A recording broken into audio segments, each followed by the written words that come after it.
प्रिय विद्यार्थियों, नमस्कार सभी को राधे राधे। तो आज आपका फिर से स्वागत है एक नई वीडियो में। तो आज की इस वीडियो में अपने बहुत कुछ खास होने वाला है, क्योंकि कल 24 अगस्त को होने वाला है RCAT का एग्ज़ाम। तो RCAT एग्ज़ाम के लिए एक मैराथन यानी क्लास जो हम आप सभी के लिए लेकर आए हैं। तो इस मैराथन क्लास के अंदर अपने 50 मोस्ट इंपॉर्टेंट क्वेश्चंस के बारे में डिस्कस करने वाले हैं, जो कि आपके कल होने वाली RCAT परीक्षा के लिए काफ़ी इम्पोर्टेंट रहने वाली है। क्योंकि इस क्लास के अंदर जो क्वेश्चंस ऐड किए गए हैं वो बार बार जो क्वेश्चंस यानी RCAT परीक्षा में पूछे जाते हैं, उन्हीं क्वेश्चंस को आज की इस क्लास के अंदर ऐड किया है। तो आपने वीडियो को शुरू से लेकर अंत तक ज़रूर देखना है और वीडियो को लाइक करना है, शेयर करना है अपने दोस्तों के साथ में, जिनका कल 24 अगस्त को RCAT का एग्ज़ाम होने वाला है। तो आज की इस क्लास में अपने 50 मोस्ट इंपॉर्टेंट क्वेश्चंस के बारे में डिस्कस करने वाले हैं।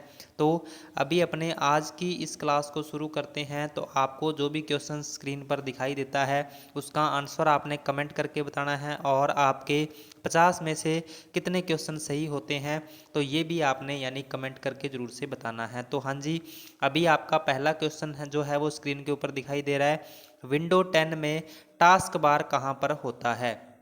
विंडो 10 में टास्क बार कहाँ पर होता है? तो ये आपने बताना है। बिल्कुल सिंपल सा क्वेश्चन है, यानी विंडो 10 में टास्क बार कहाँ पर होता है? तो इसका जो राइट आंसर आपका है वो हो जाएगा ऑप्शन नंबर बी, यानी स्क्रीन के नीचे की ओर। यानी स्क्रीन के नीचे की ओर जो अपने को एक यानी लाइन दिखाई देती है उसको क्या कहा जाता है? टास्क बार कहा जाता है। तो ऑप्शन नंबर बी है वो इसका राइट आंसर हो जाएगा। नेक्स्ट क्वेश्चन है, वर्ड पैड को खोलने के लिए किस कमांड का उपयोग किया जाता है? वर्ड पैड को खोलने के लिए किस कमांड का उपयोग किया जाता है? तो विन की प्लस आर का, या फिर पी का, डब्ल्यू का, या फिर डी का। तो वर्ड पैड खोलने के लिए अपने कौन सी कमांड का यूज करते हैं? अपने विंडो की प्लस आर प्रेस करते हैं, और उसमें अपने को क्या टाइप करना होता है? इसमें अपने को चाहे तो अपने वर्ड पैड इसके अंदर टाइप कर सकते हैं, चाहे तो अपने वर्ड पैड टाइप कर सकते हैं, या फिर अपने इसके अंदर राइट टाइप कर सकते हैं, यानी वर्ड पैड या राइट इसके अंदर टाइप कर सकते हैं। तो ऑप्शन नंबर ए है वो इसका राइट आंसर हो जाएगा। नेक्स्ट है, यूआरएल का फुल फॉर्म है। यूआरएल का फुल फॉर्म क्या है? तो ये आपको बताना है। यूआरएल की फुल फॉर्म क्या होती है? यूनिफॉर्म रिसोर्स लोकेटर होती है। यूनिफॉर्म रिसोर्स लोकेटर होती है। ऑप्शन नंबर बी है वो इसका राइट आंसर हो जाएगा। ऑप्शन नंबर बी, यूआरएल की फुल फॉर्म क्या होती है? यूनिफॉर्म रिसोर्स लोकेटर होती है। उसके बाद नेक्स्ट है, सर्च इंजन निम्न टास्क को क्रियान्वित करता है।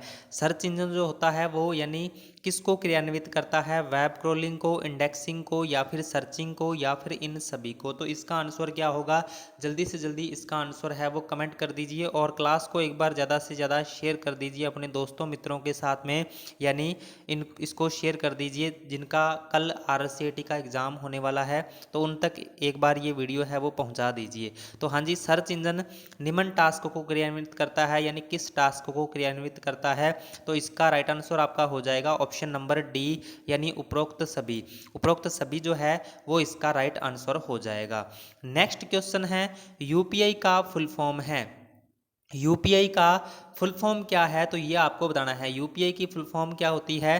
तो यूपीआई की फुल फॉर्म हो जाएगी यूनिफाइड पेमेंट इंटरफेस, यानी ऑप्शन नंबर ए है वो इसका राइट आंसर हो जाएगा। यूपीआई की फुल फॉर्म अगर आपसे पूछी जाती है तो यूपीआई की full form unified payment interface होती है। तो ये आपने ध्यान में रखना है। नेक्स्ट क्वेश्चन है, मोबाइल वॉलेट का उपयोग है। मोबाइल वॉलेट का उपयोग क्या है? नंबर डायल करना और वीडियो देखना है, फ़ोन करना है, रुपयों का आदान प्रदान करना है, या फिर उपरोक्त में से कोई नहीं है। तो मोबाइल वॉलेट का अपने सभी यूज करते हैं, जैसे पेटीएम, फ़ोनपे, गूगल पे अपने इनका यूज करते हैं। तो इनका यूज क्या होता है? रुपयों का आदान प्रदान करने के काम में आता है, यानी अपने अगर एक दूसरे के मोबाइल से अगर अपने पैसे ट्रांसफ़र करने हैं तो उसके लिए मोबाइल वॉलेट का यूज किया जाता है। तो ऑप्शन नंबर सी है वो इसका राइट आंसर हो जाएगा।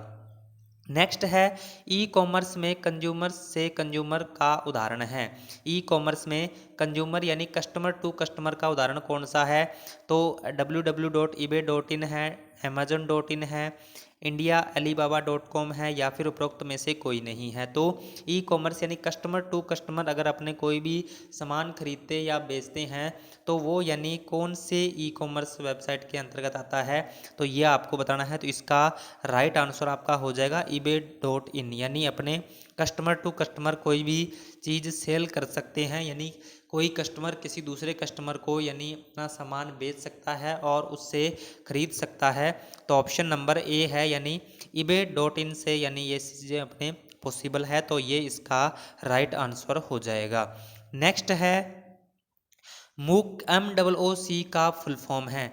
मूक का फुल फॉर्म क्या है, तो ये आपको बताना है। मूक की फुल फॉर्म क्या होती है, मैसिव ओपन ऑनलाइन कोर्सेज होती है, यानी मूक की फुल फॉर्म हो जाएगी massive open online courses. Option number B है वो इसका राइट आंसर हो जाएगा, ऑप्शन नंबर बी। नेक्स्ट है ई पब्लिक डिस्ट्रीब्यूशन सिस्टम का उद्देश्य है।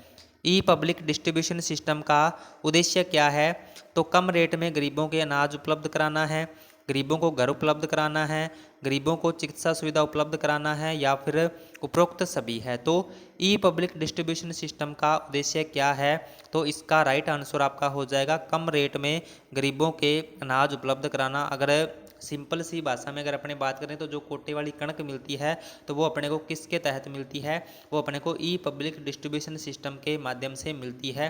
तो ऑप्शन नंबर ए है वो इसका राइट आंसर हो जाएगा, ऑप्शन नंबर ए। नेक्स्ट है प्रशासनिक सुधार विभाग किससे संबंधित है। प्रशासनिक सुधार विभाग जो है वो किससे संबंधित है, तो यानी ODF से है, RTI से है, SRDF से है या फिर उपरोक्त में से कोई नहीं है। तो इसमें से प्रशासनिक सुधार विभाग जो है वो किससे संबंधित है, तो ये आपको ध्यान में रखना है। तो इसका जो राइट आंसर है वो हो जाएगा RTI। ठीक है, तो ये यानी RTIE यानी क्या है, जो एक प्रशासनिक सुधार विभाग है, यानी जो RT से संबंधित है, तो ये आपको ध्यान में रखना है। और RT की full form right to education होती है, तो ये भी अपने को ध्यान में रखना है। उसके बाद नेक्स्ट है वेब पोर्टल के द्वारा ई मित्र की सर्विसेज क्या है। वेब पोर्टल के द्वारा ई मित्र की सर्विसेज क्या है, बिजली पानी के बिल का पेमेंट है, मूल निवास प्रमाण पत्र डोमिसाइल प्रमाण पत्र के लिए आवेदन करना है, रोजगार कार्यालय में पंजीकरण करना है या फिर उपरोक्त सभी है। तो वेब पोर्टल के द्वारा ई मित्र की सर्विसेज क्या है, तो ये आपको बताना है। जल्दी से जल्दी आंसर कमेंट कर दीजिए। और आज की ये जो क्लास है वो आपके लिए मोस्ट इंपॉर्टेंट रहने वाली है, क्योंकि आज की इस क्लास के अंदर अपने 50 MCQs डिस्कस करने वाले हैं। तो यानी आपने वीडियो को शुरू से लेकर अंत तक जरूर देखना है और शेयर करना है इसको ज़्यादा से ज़्यादा। तो अभी इसका आंसर क्या रहेगा, वेब पोर्टल के द्वारा ई मित्र की सर्विसेज क्या है, तो इसका राइट आंसर आपका हो जाएगा option number D. Option number D है वो इसका राइट आंसर हो जाएगा। नेक्स्ट है इनकम टैक्स रिटर्न ऑफलाइन भरने के लिए निम्न में से क्या आवश्यक है। इनकम टैक्स रिटर्न ऑफलाइन भरने के लिए निम्न में से क्या आवश्यक है, तो बैंक स्टेटमेंट है, फॉर्म 16 है, पिछले वर्ष की रिटर्न कॉपी है या फिर उपरोक्त सभी है। तो इनकम टैक्स रिटर्न ऑफलाइन भरने के लिए निम्न में से क्या आवश्यक है, तो इसका राइट आंसर आपका हो जाएगा ऑप्शन नंबर डी। यानी इसके लिए आपके बैंक की जो स्टेटमेंट है उसकी भी आवश्यकता होती है, फॉर्म 16 आपको यानी जरूरी है, और पिछले वर्ष की रिटर्न कॉपी आपके लिए आवश्यक है। तो यानी ऑप्शन नंबर डी है वो इसका राइट आंसर हो जाएगा, ऑप्शन नंबर डी। नेक्स्ट है IRCTC का फुल फॉर्म है। IRCTC की फुल फॉर्म क्या है, तो ये आपको बतानी है। तो IRCTC की जो फुल फॉर्म होती है वो क्या होती है, इंडियन रेलवे कैटरिंग एवं टूरिज्म कारपोरेशन होती है, यानी ऑप्शन नंबर सी है वो इसका राइट आंसर हो जाएगा, ऑप्शन नंबर सी। नेक्स्ट है निम्न में से कौन मोबाइल ऑपरेटिंग सिस्टम नहीं है। निम्न में से कौन सा मोबाइल ऑपरेटिंग सिस्टम नहीं है, तो डोस नहीं है, एंड्रॉयड नहीं है, एप्पल iOS नहीं है या फिर उपरोक्त में से कोई नहीं है। तो कौन सा मोबाइल ऑपरेटिंग सिस्टम नहीं है, तो इसका जो राइट आंसर है वो हो जाएगा MS DOS। MS DOS जो होता है, MS DOS यानी माइक्रोसॉफ्ट डिस्क ऑपरेटिंग सिस्टम जिसको बोलते हैं, तो ये एक कंप्यूटर आधारित ऑपरेटिंग सिस्टम है, न कि एक मोबाइल आधारित ऑपरेटिंग सिस्टम है। तो इसका राइट आंसर क्या हो जाएगा? ऑप्शन नंबर ए हो जाएगा। उसके बाद नेक्स्ट है, मोबाइल में गूगल प्ले स्टोर का उपयोग किया जाता है। मोबाइल में गूगल प्ले स्टोर का उपयोग है वो किस लिए किया जाता है? गेम्स खेलने के लिए है, नए एप्लीकेशन को इंस्टॉल करने के लिए है, मोबाइल में डाटा सर्च करने के लिए है, या फिर उपरोक्त सभी है। तो मोबाइल में गूगल प्ले स्टोर का यूज यानी किस लिए किया जाता है? तो इसमें से जो इसका राइट आंसर है आपका वो हो जाएगा ऑप्शन नंबर बी, नए एप्लीकेशन को इंस्टॉल करने के लिए। अगर आप अपने मोबाइल में नए नए एप्लीकेशन इंस्टॉल करना चाहते हो तो उसके लिए अपने किसका यूज करते हैं? गूगल प्ले स्टोर का उपयोग करते हैं। तो ऑप्शन नंबर बी है वो इसका राइट आंसर हो जाएगा। नेक्स्ट है, क्विक एक्सेस टूल बार में कौन सा ऑप्शन उपलब्ध है? क्विक एक्सेस टूल बार में कौन सा ऑप्शन उपलब्ध है? तो कंट्रोल+S है, कंट्रोल+Z है, कंट्रोल+Y है, या फिर उपरोक्त सभी है। तो क्विक एक्सेस टूल बार में कौन सा ऑप्शन उपलब्ध है? तो इसका राइट आंसर आपका हो जाएगा यानी उपरोक्त सभी। ये सभी के सभी जो टूल्स हैं वो यानी अपने को क्विक एक्सेस टूल बार के अंदर मिल जाते हैं। चाहे कंट्रोल+S यानी आपने डॉक्यूमेंट को सेव करना है, कंट्रोल+Z चाहे आपने अंडू करना है, चाहे कंट्रोल+Y यानी आपने रीडू करना है, यानी सारे के सारे ऑप्शंस अपने को क्विक एक्सेस टूल बार के अंदर मिल जाते हैं। उसके बाद है, फाइल का नाम अधिकतम कितने कैरेक्टर का हो सकता है? अगर अपने कोई भी वर्ड एक्सेल की फाइल को सेव करते हैं तो उसमें जो नाम होता है वो अधिकतम कितने कैरेक्टर्स का हो सकता है, तो ये आपको बताना है। तो यानी अपने फाइल का जो नाम है वो अधिकतम 256 कैरेक्टर्स का हो सकता है, यानी 256 कैरेक्टर्स का हो सकता है। तो ऑप्शन नंबर ए इसका राइट आंसर हो जाएगा, option number A. Next question है, जब टैब की को दबाते हैं तो कितने स्पेस करैक्टर इंसर्ट हो जाते हैं? जब अपने टैब की को दबाते हैं तो कितने स्पेस करैक्टर्स जो हैं वो इंसर्ट हो जाते हैं? एक हो जाता है, दो हो जाता है, तीन हो जाता है, या फिर उपरोक्त में से कोई नहीं है। तो इसका आंसर क्या हो जाएगा? इसका आंसर हो जाएगा उपरोक्त में से कोई नहीं। यानी जब अपने टैब की को दबाते हैं तो कर्सर कितना आगे जाता है? 0.5 इंच स्पेस को छोड़ता है, यानी 0.5 इंच स्पेस को छोड़ता है जब अपने यानी एक बार टैब की को दबाते हैं। उसके बाद MS वर्ड के क्लिपबोर्ड में कंट्रोल+X का उपयोग होता है। MS वर्ड के क्लिपबोर्ड में कंट्रोल+X का क्या उपयोग होता है? तो ये चुने हुए टेक्स्ट को कॉपी करने में काम में आता है, या फिर चुने हुए टेक्स्ट को डिलीट करने में, या फिर चुने हुए टेक्स्ट को पेस्ट करने में, या फिर उपरोक्त में से कोई नहीं है। तो MS वर्ड के क्लिपबोर्ड में कंट्रोल+X का उपयोग क्या होता है? तो ये चुने हुए टेक्स्ट को डिलीट करने के काम में आता है, यानी ऑप्शन नंबर बी है वो इसका यानी राइट आंसर हो जाएगा। जैसे अपने किसी टेक्स्ट को मूव अप करवाना है, जैसे एक स्थान से दूसरे स्थान पर अगर लेकर जाना है तो अपने कैसे कर सकते हैं? उसको कट और पेस्ट की सहायता से कर सकते हैं, यानी कट करने से एक बार वो टेक्स्ट अपना वहाँ से डिलीट हो जाता है। तो ये अभी इसका राइट आंसर आपका हो जाएगा ऑप्शन नंबर बी। नेक्स्ट है, हाइपरलिंक के पार्ट्स हैं। हाइपरलिंक के पार्ट्स कौन से हैं? वेब पेज के एड्रेस हैं, ईमेल एड्रेस है, कोई दूसरा लिंक टेक्स्ट या इमेज है, या फिर उपरोक्त सभी है। तो हाइपरलिंक के पार्ट्स कौन से हैं?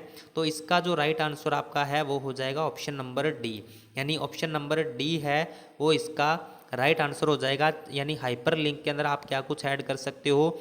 वेब पेज को ऐड कर सकते हो, ईमेल एड्रेस को ऐड कर सकते हो, या फिर कोई दूसरा लिंक टेक्स्ट या इमेज को आप ऐड कर सकते हो। तो अभी इसमें जो राइट आंसर इसका हो जाएगा वो हो जाएगा उपरोक्त सभी, यानी ऑप्शन नंबर डी। नेक्स्ट है, एक्सेल की वर्कशीट में कुल रो एवं कॉलम होते हैं। एक्सेल की जो एक शीट होती है उसमें कुल रो एवं कॉलम कितने होते हैं? तो ये आपको बताना है। तो एक्सेल की शीट में अगर रो की बात की जाए तो कितने रो होती हैं? 10,48,575, यानी यहाँ पे 75 दे रखा है लेकिन 76 होती है।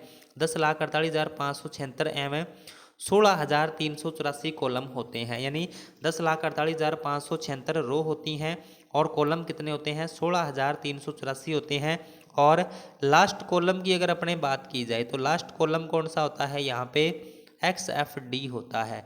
लास्ट कॉलम कौन सा होता है? XFD होता है और लास्ट रो तो ये 10,48,576 नंबर ये हो ही जाएगी। तो ऑप्शन नंबर ए है वो इसका राइट आंसर हो जाएगा, option number A. Next question है, माइक्रोसॉफ्ट एक्सेल के एक सेल में रख सकते हैं, माइक्रोसॉफ्ट एक्सेल के एक सेल में अपने क्या रख सकते हैं, नंबर रख सकते हैं, टेक्स्ट रख सकते हैं, फॉर्मूला रख सकते हैं, या फिर इन सभी को रख सकते हैं। तो इसका आंसर क्या रहने वाला है, जल्दी से जल्दी कमेंट कर दीजिए और क्लास को शेयर करके और यानी चैनल को सब्सक्राइब जरूर से कर लीजिए। जो भी स्टूडेंट्स नए यानी अभी चैनल पे जिन्होंने विजिट किया है, जो क्लास को देख रहे हैं, वो चैनल को सब्सक्राइब करके अपने 2K का जो टारगेट है वो जल्दी से जल्दी कंप्लीट करवा दीजिए। तो हम आपके लिए इसी प्रकार से यानी जो वीडियोज़ हैं वो लेकर आते रहेंगे। यानी आप चाहे कोई कंपटीशन एग्जाम की अगर तैयारी कर रहे हो तो उसके लिए भी ये जो क्लास है वो इम्पोर्टेंट रहने वाली है, और उसके लिए स्पेशल क्लास भी अपने यानी इस चैनल के ऊपर जल्द ही स्टार्ट करेंगे। जैसे 4th ग्रेड की है, राजस्थान पुलिस की है, या फिर ग्राम सेवक की है, तो इन सभी के लिए जो क्लास है तो वो भी अपने जल्दी से जल्दी स्टार्ट करेंगे। तो आप लाइक और शेयर और सब्सक्राइब करके हमें मोटिवेट कीजिए ताकि हम और यानी ज़्यादा से ज़्यादा वीडियो यानी आपके लिए लेकर आने के लिए प्रेरित हों। तो अभी इसका आंसर आपको बताना है, तो इसका आंसर क्या हो जाएगा, ऑप्शन नंबर डी हो जाएगा, यानी उपरोक्त सभी। ऑप्शन नंबर डी है वो इसका राइट आंसर हो जाएगा। नेक्स्ट है, MS एक्सेल में सेल के कंटेंट की फॉर्मेटिंग के लिए कौन सा ऑप्शन उपयोग में लाया जाता है। MS एक्सेल में सेल के कंटेंट की फॉर्मेटिंग के लिए कौन सा ऑप्शन उपयोग में लाया जाता है। तो क्लिपबोर्ड ग्रुप है, फॉन्ट ग्रुप है, अलाइनमेंट ग्रुप है, या फिर उपरोक्त सभी है। तो इसका जो आंसर है वो क्या हो जाएगा, इसका आंसर हो जाएगा ऑप्शन नंबर डी, यानी उपरोक्त सभी। ऑप्शन नंबर डी है वो इसका राइट आंसर हो जाएगा। नेक्स्ट है, MS एक्सेल में कौन सा चार्ट नहीं बना सकते हैं। MS एक्सेल में कौन सा चार्ट जो है वो नहीं बना सकते हैं। 7D है, पाई है, एरिया है, या फिर स्टॉक है। तो MS एक्सेल में कौन सा चार्ट नहीं बना सकते, तो ये आपको बताना है। तो इसका आंसर क्या हो जाएगा, 7D, यानी 7D जो चार्ट है वो MS एक्सेल में अपने नहीं बना सकते हैं। तो इसका जो राइट आंसर है वो हो जाएगा ऑप्शन नंबर ए, यानी 7D। उसके बाद नेक्स्ट क्वेश्चन है, पावर पॉइंट 2010 में फाइल मेन्यू को यह भी कहते हैं। पावर पॉइंट 2010 में फाइल मेन्यू को यह भी कहते हैं, तो क्या कहते हैं, लेफ्ट स्टेज व्यू कहते हैं, बैक स्टेज व्यू कह सकते हैं, फ्रंट स्टेज व्यू कहते हैं, या फिर राइट स्टेज व्यू कहते हैं। तो पावर पॉइंट 2010 में फाइल मेन्यू को क्या कहा जाता है, बैक स्टेज व्यू भी कहा जाता है। तो ऑप्शन नंबर बी है वो इसका राइट आंसर हो जाएगा, option number B. Next question है, पावर पॉइंट 2010 में फाइल का एक्सटेंशन है। पावर पॉइंट 2010 में फाइल का एक्सटेंशन क्या है। तो यानी पावर पॉइंट 2010 में फाइल का एक्सटेंशन तो अपने सभी के बारे में डिस्कस कर लेते हैं।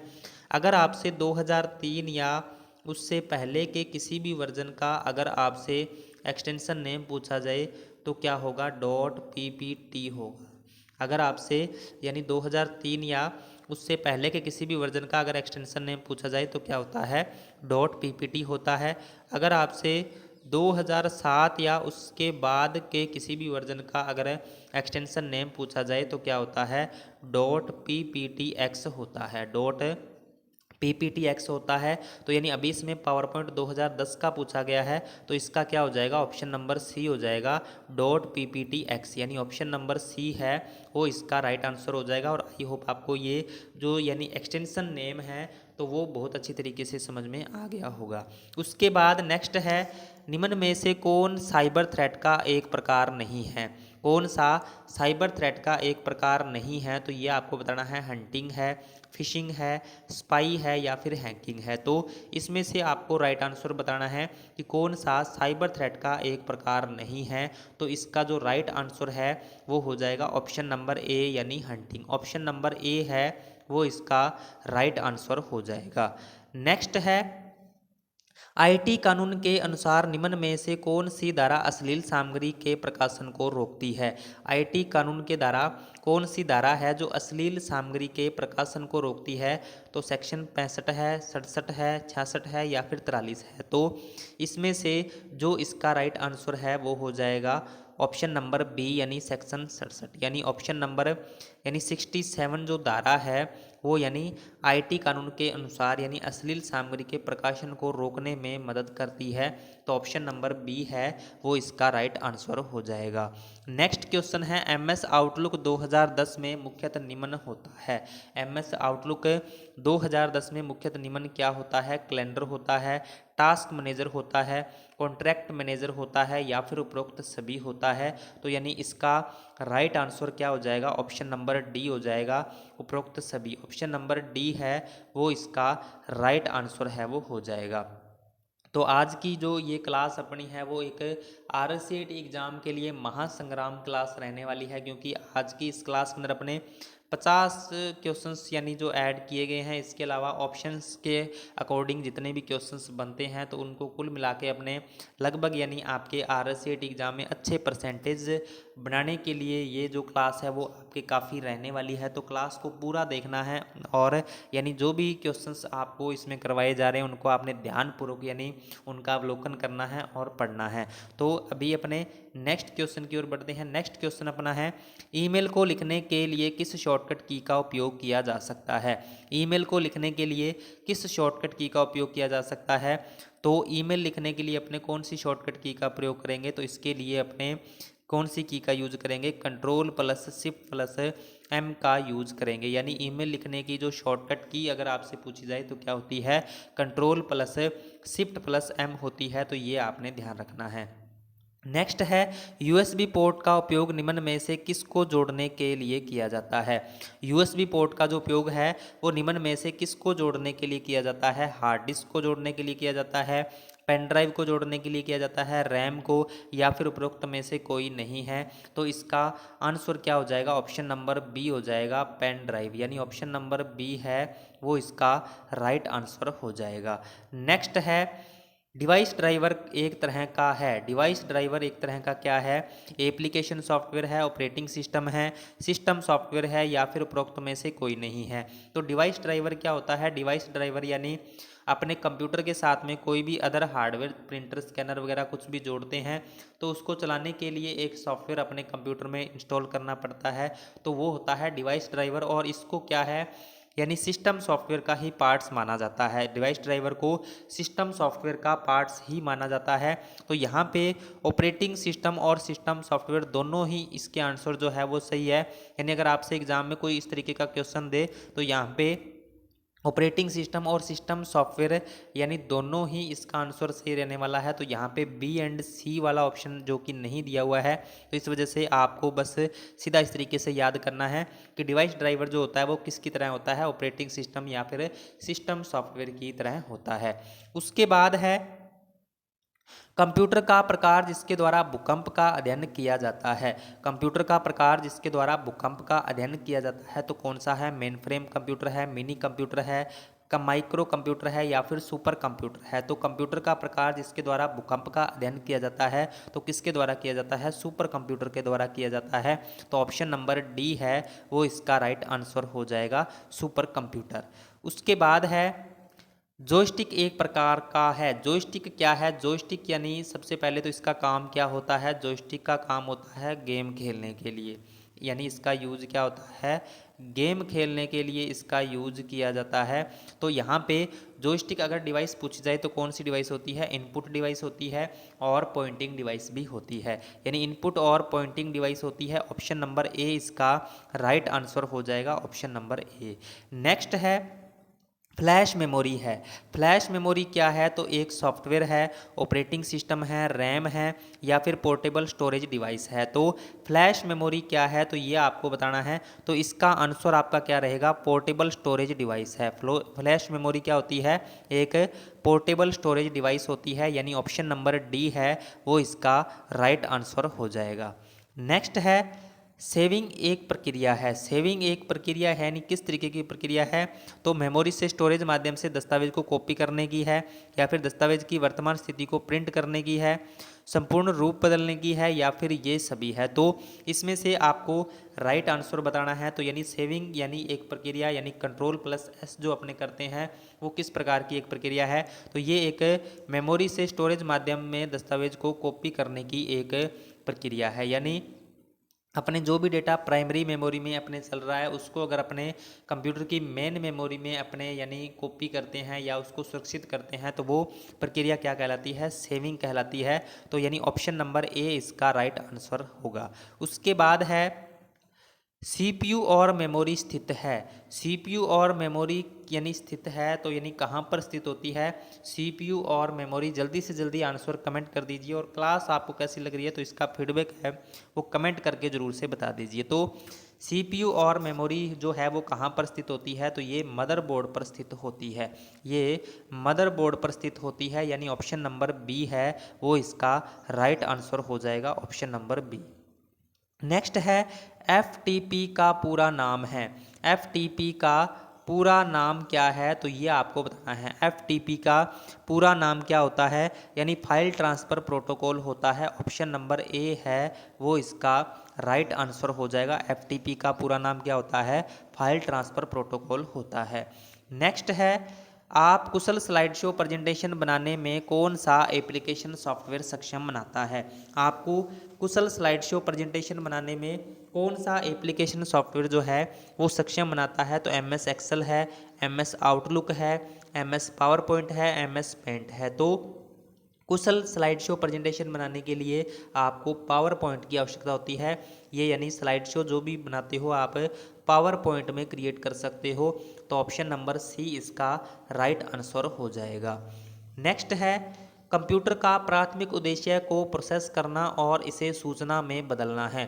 कंप्यूटर का जो प्राथमिक उद्देश्य है वो किसको प्रोसेस करना है और इसे सूचना में बदलना है तो इलेक्ट्रिसिटी है, डेटा है, रॉ मटेरियल है या फिर पानी है। तो कंप्यूटर का प्राथमिक उद्देश्य है यानी किसको प्रोसेस करना और इसे सूचना में बदलना है तो इसका आंसर क्या रहेगा आपका?